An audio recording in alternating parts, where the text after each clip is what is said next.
this is Pauline over here. We are Principal Consultants over at Baby Slings and Carriers. Today we're going to continue the discussion on the hollow belt syndrome. So what is the hollow belt syndrome? If you're unfamiliar, you can refer back to our previous video discussing about the hollow belt syndrome and how to identify whether you have a hollow belt syndrome with your carrier. So today we're going to be discussing about the solution to hollow belt syndrome if you already have one. And Pauline over here is already put on a carrier that is mismatched to her body shape. As you can see, hollow belt syndrome is fairly obvious. So what we can do is to try to find a place on her body that minimizes the gap between the carrier belt and her body. So for her, this will be to lift the carrier belt higher.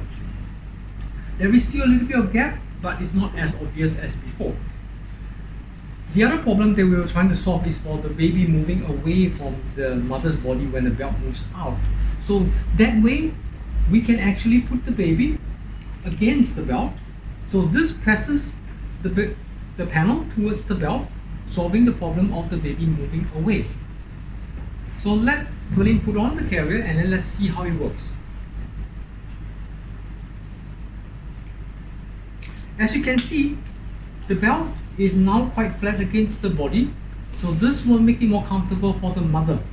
As for the baby, we notice a few things. One thing, the panel actually has shortened significantly because of this solution here, because a lot of the fabric is now in between the belt and the baby. And the other thing you notice is that because of the panel being squeezed in between here, the ties here gets a little bit tight for the baby. So, this is something you want to be aware of and make sure that it's not way too tight for the baby, for that it's not comfortable. And the other thing you probably will notice already is you can see that the panel is no longer hugging the baby as snugly as it can be.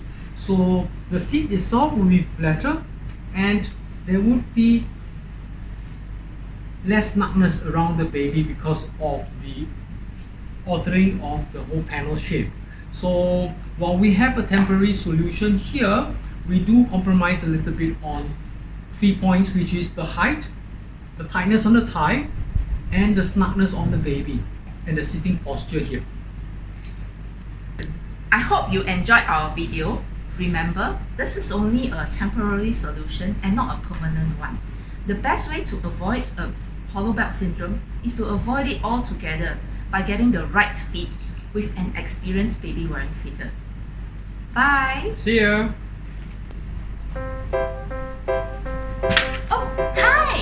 If you like our video, do subscribe to our channel and follow us on our Instagram and IG. Ta-ta!